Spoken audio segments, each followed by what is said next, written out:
From the Smithsonian, a brief history of house cats. It may be that nobody owns a cat, but scientists now say the popular pet has lived with people for 12,000 years. On any of the surprising number of websites dedicated entirely to wisdom about cats, one will find quotations like these. Every cat owner knows nobody owns a cat. Attributed to Ellen Perry Berkeley. The phrase domestic cat is an oxymoron. Attributed to George F. Will. And a dog is a man's best friend, a cat is a cat's best friend. Attributed to Robert J. Vogel. Of course, there is such a thing as a domestic cat, and cats and humans have enjoyed a mostly symbiotic relationship for thousands of years. But the quips do illuminate a very real ambivalence in the long relationship between cats and humans, as this history of the house cat shows. It has taken a while for scientists to piece together the riddle of just when and where cats first became domesticated.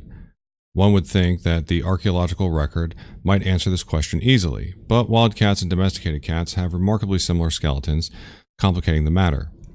Some clues first came from the island of Cyprus in 1983 when archaeologists found a cat's jawbone dating back 8,000 years.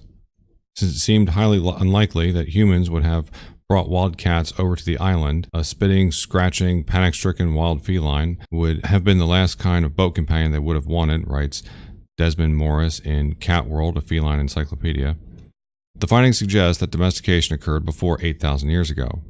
In 2004, the unearthing of an even older site at Cyprus, in which a cat had been deliberately buried with a human, made it even more certain that the island's ancient cats were domesticated, and pushed the domestication back at least another 1,500 years.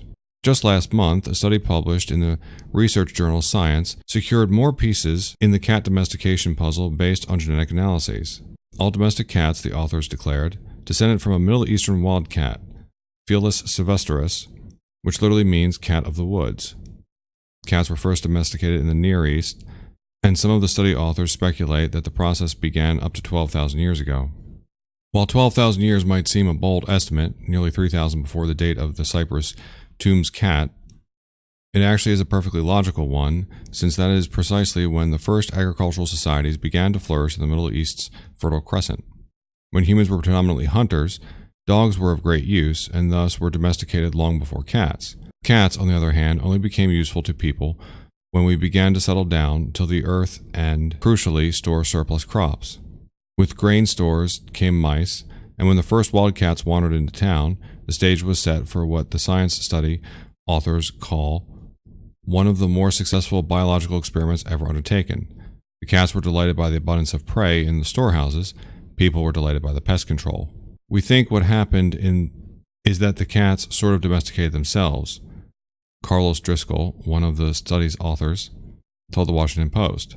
The cats invited themselves in, and over time, as people favored cats with more docile traits, certain cats adapted to this new environment, producing the dozens of breeds of house cats known today. In the United States, cats are the most popular house pet, with 90 million domesticated cats slinking around 34% of U.S. homes. If cats seem ambivalent towards us, as the quotations from cat fan sites indicate, then it may be a reflection of the wildly mixed feelings humans, too, have shown to cats over the millennia.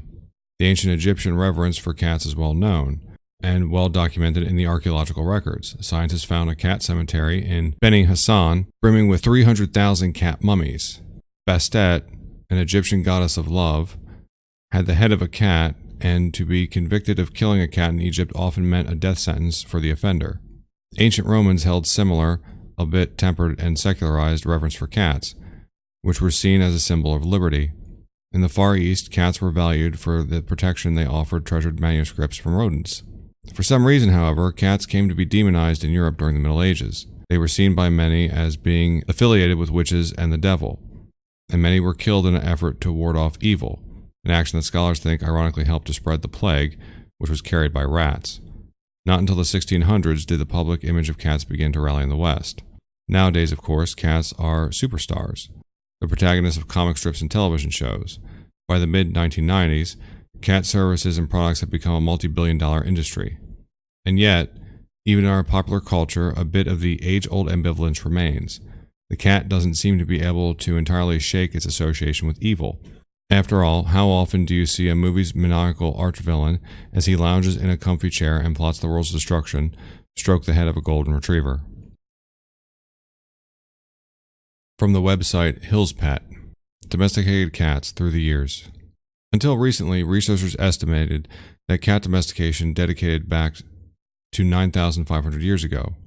However, a groundbreaking study published in Science magazine theorizes that the history of cats as companion animals goes back much further, approximately 12,000 years. Scientists analyzed the genetic composition of 79 domestic cats and their wild ancestors, concluding that contemporary cats descended from the same species, Felis silvestris, cat of the woods. Cat domestication occurred in the Middle East in the Fertile Crescent, a region along the Tigris and Euphrates River that includes Iraq, Israel, and Lebanon.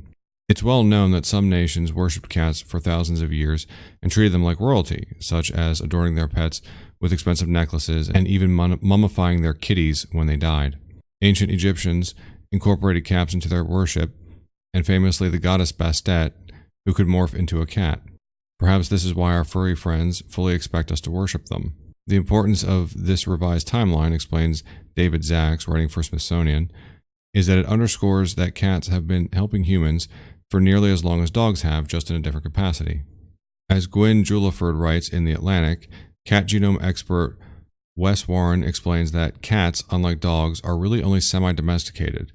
According to Warren, cat domestication began in earnest around the same time as people shifted towards a more agricultural society. It was a win-win situation for both sides. Farmers needed cats to shoo rodents out of their storage buildings, and the cats needed a reliable food source from the critters they hunted, as well as the reward given to them by the farmers. Feed a cat once, and she's your friend forever, right? Maybe not, Juliford notes. Based on cat genome research, one of the main differences between the domestication of cats and that of dogs is that cats are not entirely dependent on humans for their food. House cats still have the broadest hearing range among carnivores, which allows them to detect their prey's movement, she writes. They also retain their night vision abilities and the ability to digest high-protein, high-fat diets. So, although cats prefer their cat food prepared and served by humans, they know how to go out and hunt dinner if necessary. There's a few unfortunate blips in the history of cats when the animals weren't so well received, particularly in the Middle Ages. Although their stellar hunting skills made cats so appealing, some people were wary of the precise and stealthy ways cats attack their prey. Certain folks went so far as to pronounce cats the devil's pet. Her resistance to being fully domesticated didn't help the cat's case either. This fearful attitude carried over into the early American witch hunting years, which also was not a great time to be a cat. Black cats in particular were unfairly seen as evil creatures that assisted their owners in mysterious ways.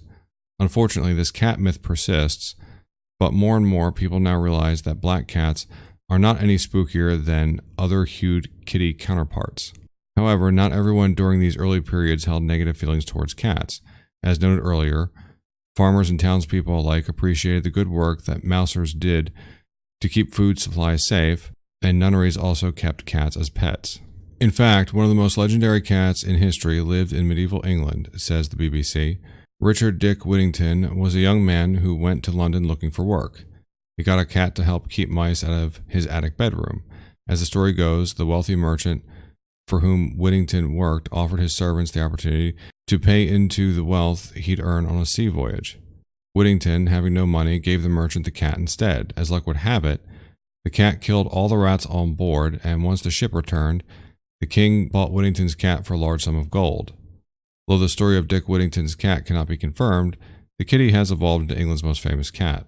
World leaders who had a fondness for cats also helped to establish the cat as a desirable house pet.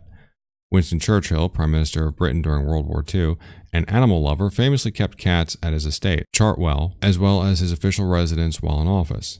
In America, the first cats to reside in the White House were Tabby and Dixie, beloved pets of Abraham Lincoln.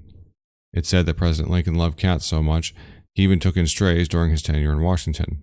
Although you'd be hard-pressed to find a police or rescue cat out on the streets, cats have been contributing to modern society longer than they may realize, with their keen hunting instinct being a key factor. Cats even were recruited, or in some cases volunteered their services, to help during wartime by keeping soldiers' food safe from rodents, and therefore from disease and starvation, PetMed shares. Reflecting on the long, rich history of cats still leaves one question unanswered. Did humans domesticate cats, or did they simply decide to live with us? The answer to both is yes. Pet parents and their cats share a special bond that cat people are more than happy to worship their feline friends, because the love cat given in return makes all that work and persistence worthwhile.